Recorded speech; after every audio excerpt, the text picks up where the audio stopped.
Agora esta chamada está sendo gravada.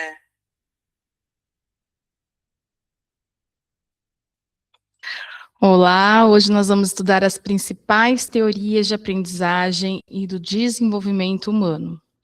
E a pergunta que vai conduzir a nossa aula hoje, ela está aí para vocês. Como o ser humano aprende, né? Toda prática pedagógica revela uma concepção de aprendizagem. Essa pergunta ela é essencial, certo? Para nós entendermos essa sequência, que toda prática pedagógica revela uma concepção, uma ideia de aprendizagem. Quando o professor ele escolhe uma atividade, seja em grupo, uma sondagem inicial, uma situação problema, uma intervenção individual, ele está se apoiando consciente ou inconscientemente em uma ideia sobre como o estudante aprende. E é nesta aula de hoje que o nosso objetivo está centrado em compreender como esses autores, que são os mais cobrados, como que eles pensaram, como que eles projetaram, como que eles criaram as suas concepções, concepções de aprendizagem. Então, nós vamos falar um pouquinho de Piaget, de Vygotsky, de Vallon, de Ausubel. Mas do que decorar estes nomes ou saber falar deles, precisamos aprender a enxergar, a identificar as pistas que vão aparecendo nas situações pedagógicas. São essas pistas que é a nossa atenção para o concurso, para o processo seletivo. As bancas, elas costumam apresentar uma cena de sala de aula e perguntar de quem que é aquela teoria. Qual teoria está presente ali? Qual concepção? Qual autor defende aquela concepção? E é isso que nós vamos desenvolvendo na nossa aula de hoje. E para iniciarmos a nossa questão disparadora, nós temos aí uma professora que organiza grupos para que estudantes mais experientes auxiliem os colegas. E a pergunta é simples: qual teoria explica melhor essa prática? Nesse momento, não vamos responder de imediato. Vamos pensar. Vamos guardar essa situação e prestar atenção às palavras-chave: grupo, ajuda, colegas mais experientes e aprendizagem, tá? Essas são as palavras que são as nossas pistas. E depois nós vamos retomar quando nós estudarmos aí os nossos autores, nossos pensadores. Em concursos, muitas vezes a resposta está menos no nome do autor e mais nos verbos usados no enunciado. Então, atenção para os concursos. Quando a questão mencionar colaboração, mediação, ou seja, vou focar no verbo. E aí esse verbo vai me apontar sobre quem eu estou falando. Sobre qual situação essa concepção está se referindo, certo? E quando a gente pensa no que as bancas mais cobram, né? As bancas de concurso, principalmente o IBAM, eles costumam cobrar estes autores, já citei, por meio de situações práticas. Então, vamos pensar aí. Eu elenquei para vocês algumas situações e o nome do autor. E isso a gente tem que ter em mente, temos que guardar e não podemos fugir dessa linha. Quando está citando construção de conhecimento, então podem anotar: construção de conhecimento, esquemas mentais, assimilação, acomodação, estágios do desenvolvimento, estamos falando de Piaget. Então, quando a gente fala de Piaget, na situação prática, nós vamos encontrar quais palavrinhas-chave: construção do conhecimento, esquemas mentais, assimilação, acomodação ou estágios de desenvolvimento. Eu posso encontrar tanto todas, quanto algumas, quanto uma. Quando aparecer na situação prática interação social, mediação, linguagem, cultura e zona de desenvolvimento proximal. Quando aparecer na situação prática, interação social, mediação, linguagem, cultura e ou zona de desenvolvimento proximal. Nós linkamos com Vygotsky. Quando aparecer na situação prática, afetividade, emoção, movimento, desenvolvimento integral, usa-se muito o desenvolvimento integral da criança, a cognição, nós vamos nos referir a Vallon. E quando aparecer em situações práticas, conhecimentos prévios, promove a aprendizagem significativa, aí estamos falando de Ausubel. Portanto, durante a nossa aula hoje, vamos estudar cada um destes teóricos, sempre pensando, tendo 3 perguntas na nossa cabeça. Qual a ideia central? Quais as palavras-chave e como isso aparece em uma situação de sala de aula? Então, nas anotações de vocês, se vocês já quiserem colocar o nome do autor, vocês já puxam essas 3 perguntas centrais, chaves. A ideia central do teórico, as palavras-chave do teórico e como aparece em situação de sala de aula. Quando nos referimos a bancas, a processo seletivo, a banca raramente pergunta quem foi o autor. Ela não joga esse tipo de pergunta. A banca vai trazer, vai descrever uma prática pedagógica, uma situação prática de sala de aula, e a partir dessa situação, aí sim vamos conseguir identificar quem é o teórico ali responsável. Ok? Vamos iniciar, então, com Jean Piaget, um teórico associado ao construtivismo. E também é uma palavrinha mais complicada, a epistemologia genética. Para Piaget, o conhecimento não é simplesmente transmitido do professor para o aluno. É muito mais. Por isso, a palavra-chave de Jean Piaget, qual é? Construção. Tá? O sujeito, ele constrói o conhecimento a partir da interação com o meio.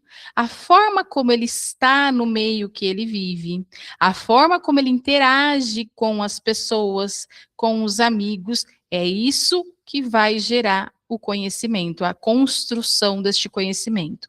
O professor e ele na frente só passar informações, somente o professor transmitir informações não é suficiente para Piaget para que o sujeito construa o seu conhecimento. A construção do conhecimento para Piaget, ela se dá a partir da interação com o meio. Isso significa, então, que a criança ela participa ativamente do próprio desenvolvimento cognitivo. E quando a gente pensa nas palavras-chave para Piaget, quais são elas? Construção, interação. Portanto, quando a gente estiver numa prova e a questão mencionar construção do conhecimento, esquemas mentais, interação com o meio, interação com o objeto, assimilação, acomodação, estágios de desenvolvimento, nós estamos nos referindo a Jean Piaget. Tá? Para concurso, Piaget, construção do conhecimento pelo sujeito, interação com o meio, que são os estágios de desenvolvimento. Ele vai interagindo, vai crescendo e o seu estágio vai aumentando, tá? Então, Jean Piaget, palavra-chave, construção, interação. Lógico que nós temos outras. Quais são essas outras? Esquemas mentais, assimilação, acomodação e estágios de desenvolvimento. Tá? Lembra, questão de concurso. Eu vou ler a questão e a questão vai me entregar as pistas. As pistas eu encontro no verbo. Construção, interação. Ok? E como isso ocorre lá na aprendizagem? Né? Segundo Piaget, a aprendizagem ela vai acontecer quando o sujeito está interagindo com o meio. Como? Ele vai construindo esquemas mentais, reorganizando seus conhecimentos. Os esquemas são estruturas de pensamento que usamos para compreender toda a realidade. Quando a criança encontra uma nova situação, ela tenta interpretar com base daquilo que ela já conhece. Se ela já conhece, ela vai absorver, ela vai interpretar e ela vai aprimorar esse conhecimento que ela tem. Se o novo conhecimento que essa criança enxergou ali se encaixar no esquema que ela tem, no conhecimento que ela tem, ocorre o que nós chamamos de assimilação. Ele está assimilando com aquilo que já conhece. Se o esquema precisa ser modificado, ou seja, ela está observando algo do qual ela não conhece, mas ela está ali interagindo, a criança vai precisar fazer a acomodação. Esse é o desenvolvimento cognitivo. Esse movimento entre assimilação e acomodação, esse movimento de reorganizar os conhecimentos, de ir construindo os conhecimentos, permite o desenvolvimento cognitivo da criança. Quando jogamos isso para concurso, pensamos que Piaget vai aparecer no concurso, colocando o aluno como ativo. O aluno experimenta, o aluno compara, o aluno erra, o aluno reorganiza, o aluno constrói. Certo? Então, a ideia central está aí no slide para você. O aluno não copia o conhecimento, ele constrói o conhecimento. Vamos falar um pouquinho, então, desse primeiro processo que nós citamos agora, que é o processo de assimilação. Incorporar uma nova informação sobre algo que eu já tenho um breve conhecimento, ou que eu já tenho ali dentro de mim um esquema existente. A assimilação é o processo pelo qual o sujeito vai incorporar uma nova informação a um esquema mental já existente. Isso significa que a pessoa interpreta o novo a partir daquilo que ela já conhece. Vamos no exemplo prático. Uma criança que conhece cachorro, ela pode chamar todos os animais de quatro patas de cachorro. Agora, ela está utilizando um esquema que já existe dentro dela para interpretar uma nova experiência. A assimilação, ela não modifica profundamente o esquema. Ela apenas encaixa a nova informação no que o sujeito já possui. Então, volta para a prática. A criança conhece o cachorro, animal de quatro patas, e o nome cachorro. Ela sabe que aquele é o cachorro. Passou uns dias e está passando em frente à criança um gato, mas é um animal de quatro patas. Então, a criança já tem esse esquema mental, que o animal de quatro patas chama cachorro. Então, ela vai olhar para aquele novo animal, diferente do primeiro, sim, mas no mesmo esquema do primeiro. Então, ela vai dar o mesmo nome. Ok? Atenção! Concurso. A assimilação é encaixar o novo no esquema antigo. Aquilo que eu estou vendo pela primeira vez, naquilo que eu já sabia que tinha. Tá? Vocês vão perceber que hoje, todos os slides, eu sempre vou trazer no final uma atenção especial para processo seletivo, para concurso que vocês vão aí prestar. Por isso que eu estou ali embaixo, na prova. A assimilação. Encaixar o novo no esquema antigo. Dando sequência no Piaget. Acomodação. O que é acomodação? Ocorre quando o sujeito ele precisa modificar um esquema mental existente ou criar um novo esquema para compreender uma experiência.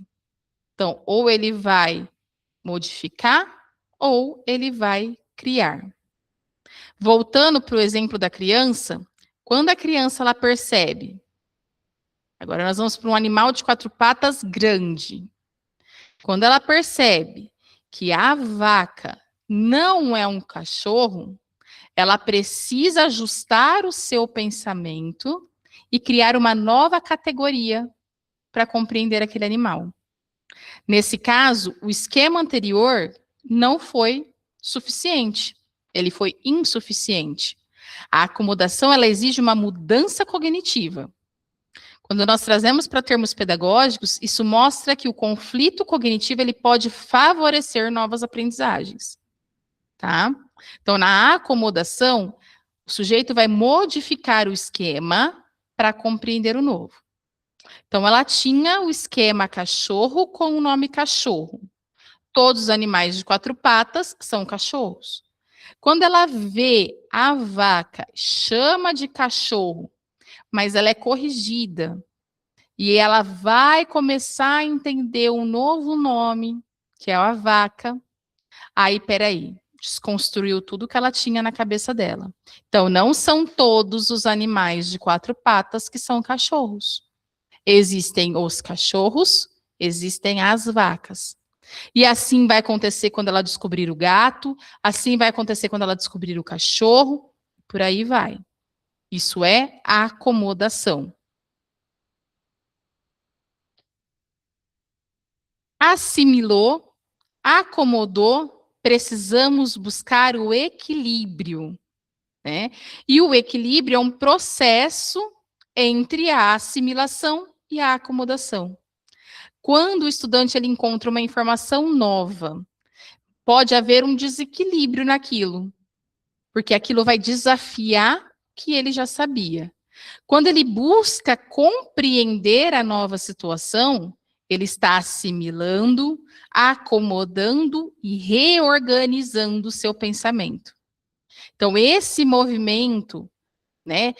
Eu obtive uma informação nova.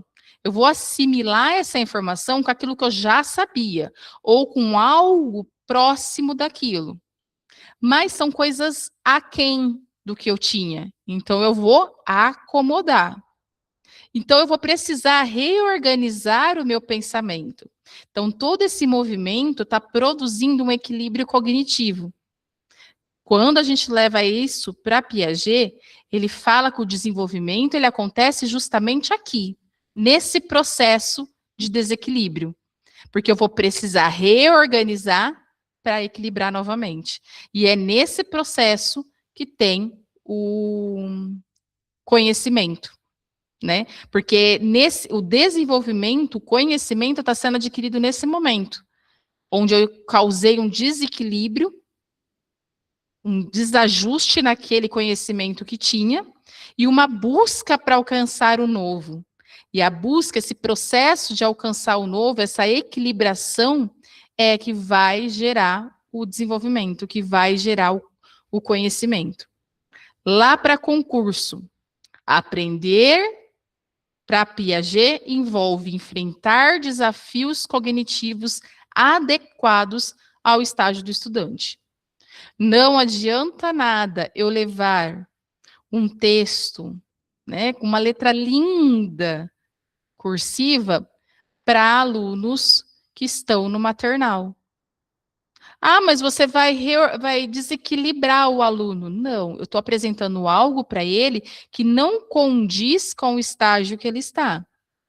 Então, estes desafios para causar o desequilíbrio e o equilíbrio têm que estar em consonância com a faixa etária, tem que estar em consonância com o estágio de desenvolvimento desse aluno. Aí sim, eu causo desequilíbrio, a equilibração e alcanço o desenvolvimento. E falando em estágios, né? Piaget ele vai organizar esse desenvolvimento cognitivo em 4 estágios. sensório motor, pré-operatório, operatório concreto e operatório formal. O primeiro estágio é aquele no qual a criança conhece o mundo por meio dos sentidos e das ações.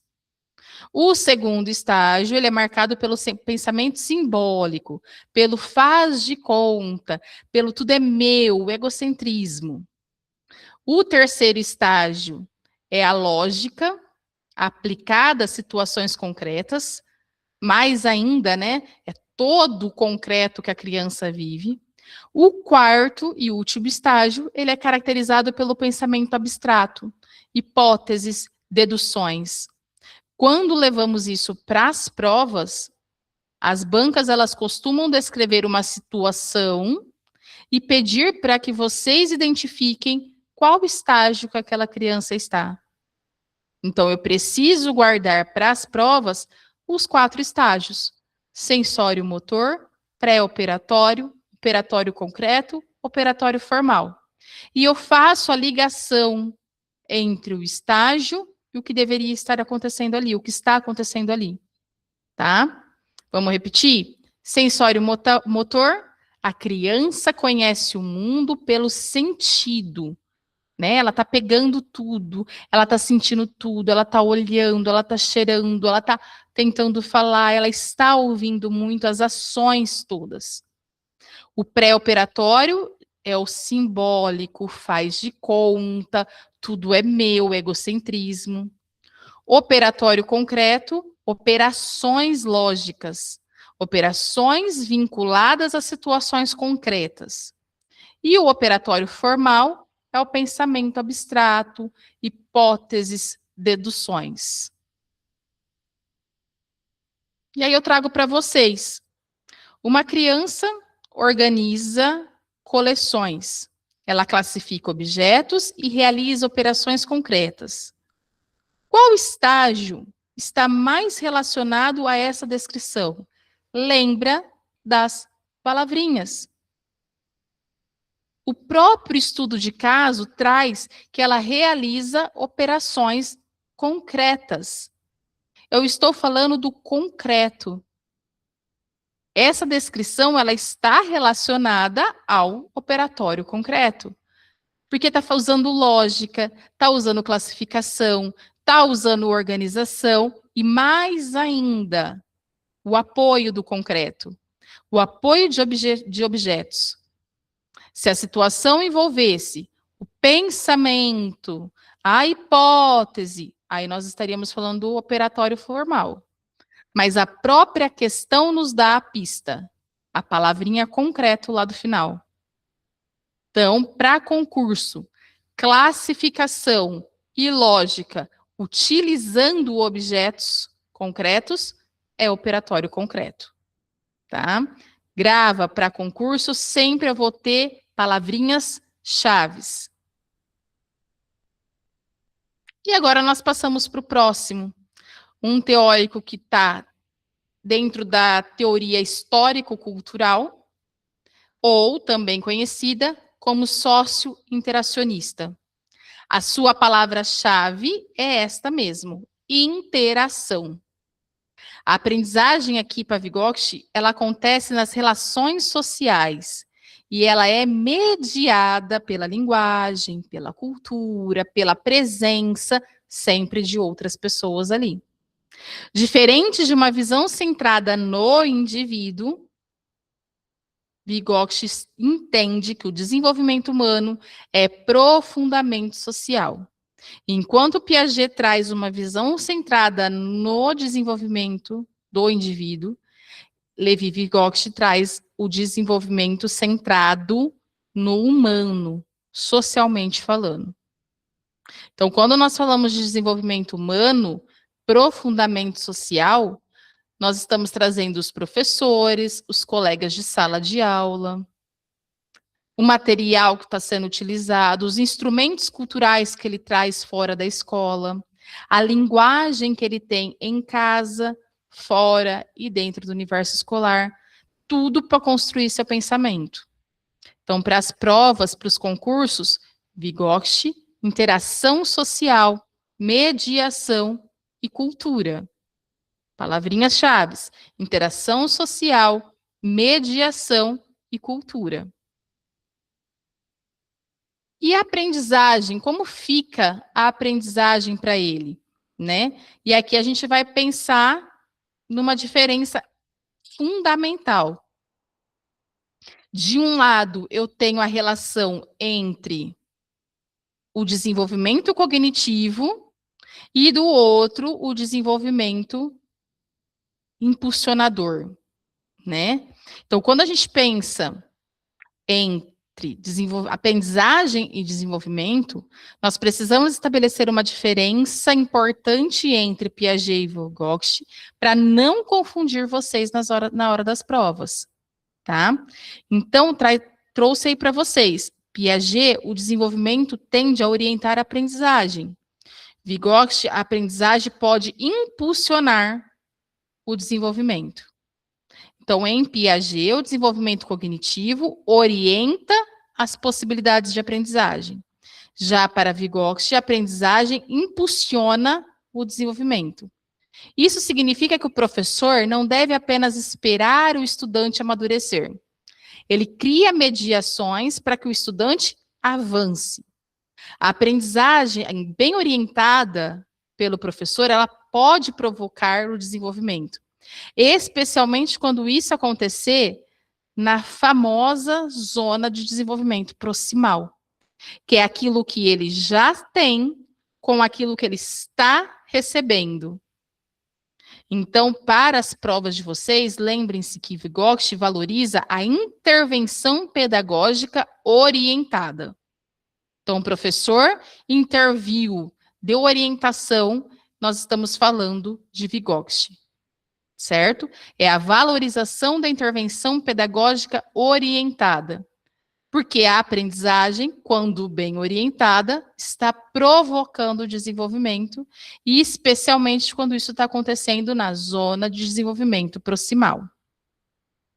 E o que é essa intervenção pedagógica orientada? É a mediação.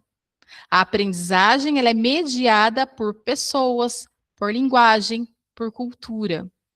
Mediação é o conceito central de Vygotsky. A aprendizagem ela não acontece de forma isolada, ela não acontece sozinha. Ela acontece mediada por pessoas, pela linguagem, pelos instrumentos, pelos elementos da cultura. E o professor aqui é o mediador, quando organiza situações de aprendizagem. Não quando ele fica só lá na frente assistindo, ou só lá na frente falando, ou quando ele dá um exercício e só passa entre as carteiras. Não. Quando ele faz perguntas, quando ele oferece pistas, quando ele ajuda o estudante a avançar. Então, ele está mediando. Os colegas da sala de aula também podem mediar. Quando colaboram, quando explicam, quando compartilham estratégias. Tá? A linguagem, ela também pode mediar, porque ela organiza o pensamento, ela permite a construção dos significados.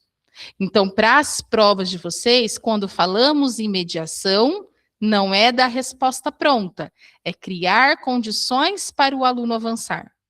Isso é mediação, isso é Vygotsky. E o que é essa zona de desenvolvimento proximal?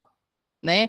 Parece muito como ZDP, é a distância entre aquilo que ele já sabe, entre o que ele sabe fazer sozinho, e aquilo que ele vai fazer com a ajuda de alguém mais experiente. Certo? Esse alguém mais experiente pode ser o professor, pode ser o colega, pode ser o mediador, pode ser a família. Então, esse caminho que ele vai percorrer para conseguir fazer o novo é a zona de desenvolvimento proximal. A zona de desenvolvimento proximal, ela mostra o potencial de aprendizagem.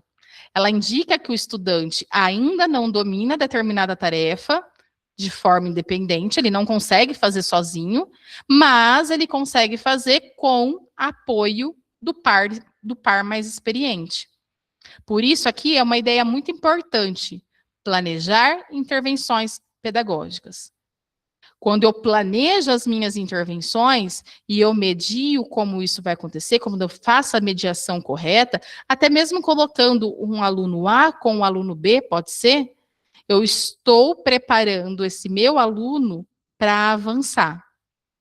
Então, a zona de desenvolvimento proximal, o aluno ainda não faz sozinho, mas ele consegue fazer com ajuda, certo? E quando a gente tem aí, então, o aluno não resolve um problema sozinho. Com a ajuda do professor, ele consegue resolver. O que está aparecendo aqui? Zona de desenvolvimento proximal, tá? A realização, mas com o apoio de alguém mais experiente. Então, nessa situação aí, o aluno não resolve o problema sozinho, mas ele consegue chegar na solução, passo a passo, com a ajuda do professor. Essa ajuda poderia ser de um mediador, poderia ser de um colega. Isso está caracterizando que a aprendizagem ela está acontecendo na relação entre o que o estudante já consegue fazer e com aquilo que ele ainda precisa de um apoio para realizar. A função do professor é mediar, oferecer mediações adequadas, para que depois esse estudante consiga fazer de forma independente, ele consiga fazer sozinho. Lá na prova, o enunciado vai estar falando para vocês em ajuda, apoio, orientação. E aí eu estou pensando em quê? Zona de desenvolvimento proximal, tá? Aprendizagem colaborativa. O que é isso? É o trabalho em grupo, a tutoria entre pares, a monitoria, tá? São práticas que estão dialogando fortemente com essa ideia de mediação. Isso ocorre porque vai valorizar a interação social com a condição da aprendizagem. Lembra que Vygotsky traz que o estudante, que o indivíduo, que o sujeito, ele aprende a partir da interação social que ele tem. Então, quando os estudantes mais experientes ajudam os colegas, nós temos uma situação de mediação. Quando o professor ele organiza pares produtivos, ele está criando oportunidades para que os estudantes avancem com apoio. Portanto, se nós voltarmos lá na questão disparadora, lá do nosso início, eu vou voltar rapidinho, desculpa aí que vai passar, peraí. Aqui. Uma professora organiza grupos para que estudantes mais experientes auxiliam os colegas. Qual prática que nós temos aqui? Nós temos a prática de Vygotsky. A prática da aprendizagem colaborativa. A interação, valorização da interação social para criar condições de aprendizagem. Tá? Falei que durante a aula nós iríamos chegar nessa resposta. Então, nós temos aí, o que é a aprendizagem colaborativa? É a aplicação prática do sócio-interacionismo. Trabalho em grupo, tutoria em pares, monitoria, diálogo e resolução coletiva de problemas. As provas, elas costumam associar pares produtivos e colaboração ao pensamento, à teoria de Vygotsky. Henri Vallon. Aqui nós vamos compreender o ser humano, nós vamos compreender o desenvolvimento humano de uma forma integral, pensando nele como um todo além do só aprender, mas também do afetivo. Então, a palavra-chave de Vallon, afetividade. Aqui nós não podemos separar cognição, emoção, movimento, relações sociais. Não, está tudo interligado. O estudante não aprende apenas com razão.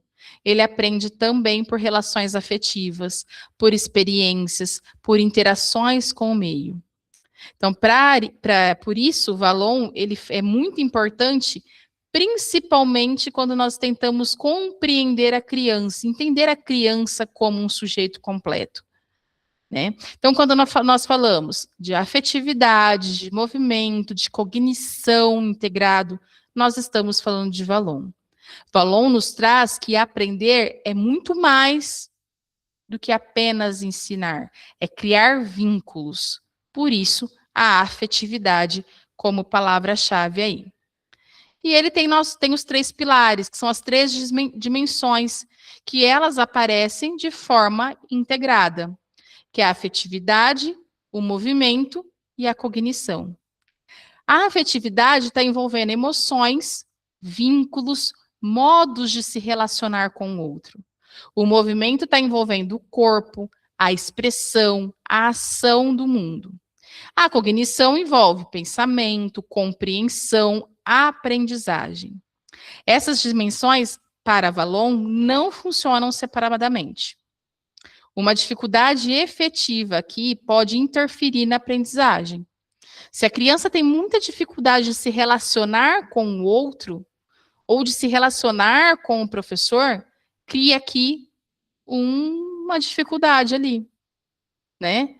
Se ela não tem todos os movimentos corporais, né, o cognitivo dela não está desenvolvido totalmente, vai dificultar alguma questão da aprendizagem. Tá? Para Vallon, então, em concurso, nos lembra que o aluno é uma pessoa inteira, não é só o cérebro, é tudo. Por isso que ele enxerga o estudante, ele enxerga o aluno nesses 3 pilares: afetividade, movimento e cognição. Não podemos separar razão de emoção.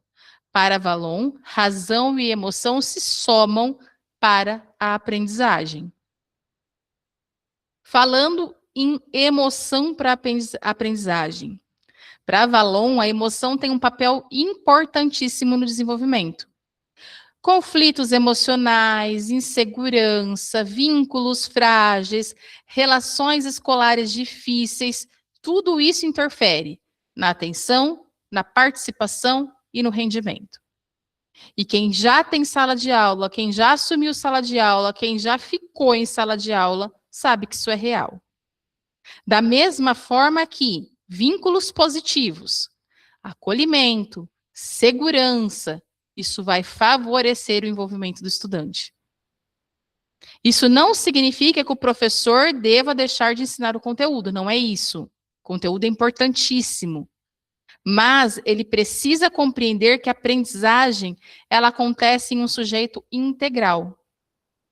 Tem dia que não dá, que não vai. Vai adiantar eu ficar brigando? Vamos entender, vamos acolher primeiro, para depois eu entregar para ele o conteúdo. Isso é Vallon.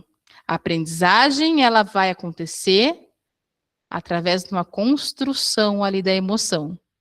A afetividade não é carinho de forma simples. Ah, vou te dar um abraço, vou te fazer um cafunézinho, ou quando eu estou no berçário, vou pegar no colo. Não é isso de forma simples. É uma dimensão constitutiva do desenvolvimento. É uma dimensão por inteiro, tá? Vallon ajuda a compreender o aluno como ser integral. O professor precisa considerar a dimensão afetiva do estudante. Vínculos frágeis podem interferir na atenção, na participação, no rendimento, podem interferir sim na aprendizagem.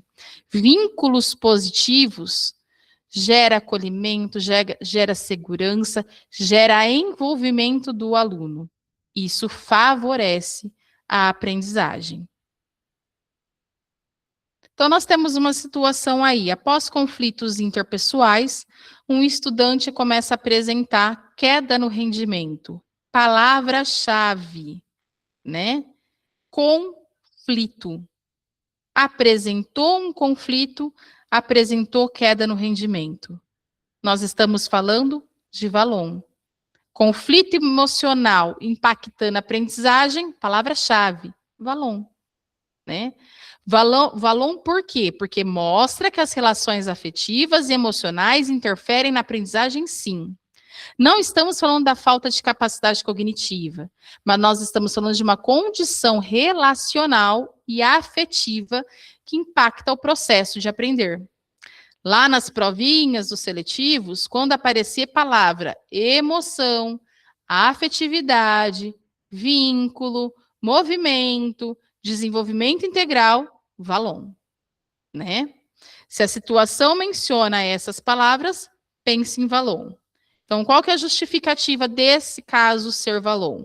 A afetividade e relações sociais impactam na aprendizagem e no desenvolvimento. Vamos para mais um teórico. Ausubel é um autor associado à aprendizagem significativa. A sua palavra-chave está aí, é conhecimento prévio.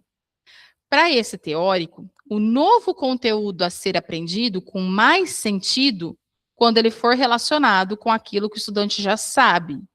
A aprendizagem significativa se opõe à memorização mecânica. O aluno não vai estar repetindo informações, ele vai estar estabelecendo relações entre conhecimentos novos e conhecimentos existentes. Vou apresentar um conteúdo novo para o meu aluno. Antes, vamos tentar trazer o que ele já tem, vamos trazer os conhecimentos prévios.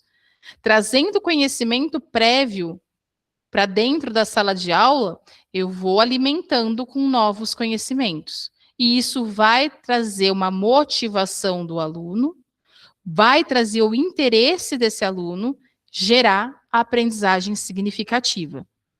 Lembrando que nós não estamos falando de memorização. 2 vezes 2, 4, 2 vezes 3, 6, não é memorização. É trazer algo que ele já traz, que ele já tem dentro dele enraizado, um conhecimento que ele tem. Tá? E o mais impactante é, o fator mais importante que influencia a aprendizagem é aquilo que o aluno já sabe. Essa frase é uma das associações mais fortes deste teórico. Tá? Isso significa que, antes de ensinar, o professor precisa ser ali um investigador. Ele vai investigar o ponto de partida dos estudantes. Ou seja, quando o professor relaciona o conteúdo novo a novas experiências, a novas ideias, a novos conceitos, os alunos já possuem alguma coisa e eu vou alimentar com mais. Eu estou aumentando a curiosidade daquele aluno e, consequentemente, a aprendizagem significativa. Por isso, sondagens, perguntas iniciais, mapas construídos, mapas conceituais construídos com os alunos, são organizadores prévios, são estratégias importantes para buscar os conhecimentos prévios dos meus estudantes, e aí sim eu construí uma aprendizagem significativa. Qual a frase mais cobrada deste teórico? O fator mais importante que influencia a aprendizagem é aquilo que o aluno já sabe. Tá? Então, falou de conhecimentos prévios, falou de aprendizagem significativa, falou de Ausubel. Ele fala muito sobre conhecimentos prévios relevantes que servem de ancoragem para novas aprendizagens. Subsunsores são as âncoras da aprendizagem. Tá? Podemos pensar aqui como estruturas cognitivas que já existem e que recebem e organizam o novo conteúdo. Se o aluno possui uma base anterior relacionada a esse novo conteúdo, esse novo tema, ele consegue atribuir mais sentido ao que ele está aprendendo. Se essa base não existe, ou se ela é muito frágil, o professor precisa construir pontes para que ele vá avançando. Tá? Então, subsunsores, conceitos já existentes que ancoram novas aprendizagens, tá? Cai esse termo aí, subsunsor, cai nos concursos de vocês. Conhecimento prévio que dá a base, que ancora o novo. E se o aluno não tem isso, ou se tem muito frágil, o professor constrói uma ponte ali para avançar, senão o aluno não vai conseguir avançar. Então, o professor inicia o conteúdo relacionando as experiências dos estudantes. Então, ele inicia o conteúdo perguntando: o que você sabe sobre isso? Você já visitou lá? Você já foi lá? Você já ouviu falar?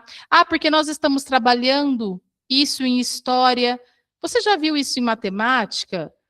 Língua portuguesa trouxe algo parecido? Essa prática está dentro dos conhecimentos de Ausubel, porque parte do conhecimento prévio do aluno para construir a aprendizagem significativa. O professor não vai começar do nada o conteúdo, de forma isolada, ele vai criando conexões entre o novo e aquilo que já tinha, que o estudante já tem, que já conhece. Tá? Então, lá nas provinhas de vocês, expressões, palavras como experiências dos alunos, conhecimentos prévios, relação com o que já sabe, isso daí tudo indica o teórico Ausubel. Conhecimento prévio, mais novo conhecimento é aprendizagem significativa. E aí eu trouxe para vocês agora uma comparação entre os autores, né? E aí aqui é para nós irmos fechando, né? Já encaminhando para o fechamento da nossa aula, para nós organizarmos em nossas cabeças o que cada um traz e as suas palavrinhas-chave, tá? Então, nós temos aí Piaget, construção, Vygotsky, interação, Vallon, afetividade e Ausubel, conhecimento prévio. Então, quando o sujeito constrói conhecimento pela interação com o meio, o sujeito constrói conhecimento pela interação com o meio, Piaget. A aprendizagem ocorre socialmente por mediação, Vygotsky. A aprendizagem ocorre socialmente por mediação, Vygotsky. Emoção, movimento, cognição integram o desenvolvimento. Vallon. Emoção, movimento, cognição integram o desenvolvimento. Vallon. E quando eu falo que o novo conteúdo ganha sentido quando se relaciona ao que o estudante já sabe, estamos falando de Ausubel, conhecimento prévio. O novo conteúdo ganha sentido quando se relaciona com o que o aluno já sabe, com o que o estudante já sabe. Tá? Cada palavrinha-chave pode salvar a questão de vocês. Construção, interação, afetividade, conhecimento prévio. E como que isso vai cair? Como que isso vai estar lá na prova, né? Quando a questão falar em construção de conhecimento, de esquemas, de assimilação ou de acomodação, fazemos a relação com Piaget. Então, eu trouxe para vocês os verbos que são os verbos pista. Venho falando desde a nossa primeira aula. As questões, o enunciado nos dá pistas. E se eu me focar nos verbos, eu acerto. Eu identifico ali a pista e mato a charada. Verbos, então, construção, esquema, assimilação, acomodação. Piaget. Quando mencionar interação, mediação, colaboração ou ZDP, Zona de Desenvolvimento Proximal, pense em Vygotsky. Quando trouxer afetividade, emoção, vínculo, movimento, desenvolvimento integral, pense em Vallon. Quando o destaque estiver em conhecimentos prévios, subsunsores, aprendizagem significativa, aí relaciona com Ausubel. O segredo é ler o enunciado, grifar as pistas do enunciado antes de escolher a alternativa correta. Tá? Ler a situação com atenção é tão importante quanto conhecer a teoria na prática, porque eu consigo identificar as minhas pistas e consigo identificar os meus teóricos. O professor faz sondagem inicial e relaciona o conteúdo às experiências dos alunos. Eu estou relacionando. tá? Nós temos aqui uma questão integradora de uma situação que apresenta a teoria de Ausubel. A pista principal aqui, qual que é? A relação entre o novo conteúdo e as experiências dos alunos. As experiências dos alunos é o conhecimento prévio dos estudantes. A palavra sondagem aqui, ela tá para desfocar você. Ela também aparece em avaliação diagnóstica, mas nesse foco não é avaliar, é usar o que o aluno já sabe para tornar a aprendizagem significativa. Então, é só cuidado ali que tem um peguinha na questão. Mas quando eu sei a teoria, quando eu conheço as palavras-chave, eu consigo desenrolar, né? Aqui nós temos um professor que organiza pares produtivos e estimula a colaboração entre estudantes. A palavra colaboração. A teoria presente aqui é de Vygotsky.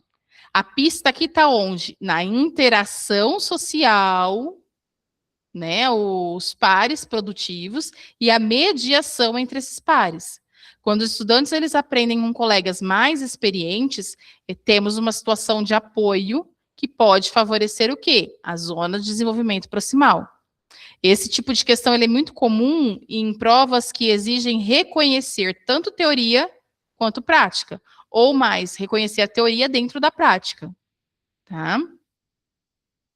E só para fechar, novamente para vocês gravarem, precisamos guardar as 4 associações principais. Piaget, construção. Vygotsky, interação. Vallon, afetividade. Ausubel, conhecimento prévio. Tá? A aprendizagem é uma construção de sentidos. Tá? Vamos sempre lembrar dessas primeiras palavras e dos conceitos associados a cada autor. Isso é uma estratégia que vai facilitar o conhecimento de vocês, a absorção do conhecimento de vocês. Já vamos fechar no nosso último slide. Para fechar aqui, novamente, eu vou citar de novo. Piaget significa construção. Vygotsky significa interação. Vallon significa afetividade. Ausubel significa conhecimento prévio. As provas raramente perguntam apenas quem é o autor. Lembrem-se, elas apresentam uma situação pedagógica e perguntam qual teoria está presente ali. E é muito importante reconhecermos as pistas do enunciado. É muito importante nós reconhecermos essas pistas. Quando vocês lerem uma questão sobre aprendizagem, façam perguntas. Qual concepção de aprendizagem está por trás dessa prática? Essa prática está voltada para a construção, para a interação, para a afetividade, para conhecimento prévio. E assim eu faço a relação com o meu teórico pedagógico. Eu espero que vocês tenham absorvido o conhecimento, que as palavrinhas-chave tenham ficado na mente de vocês. E, mais uma vez, bora estudar para esse processo seletivo ser sucesso. Muito obrigada pela aula de hoje.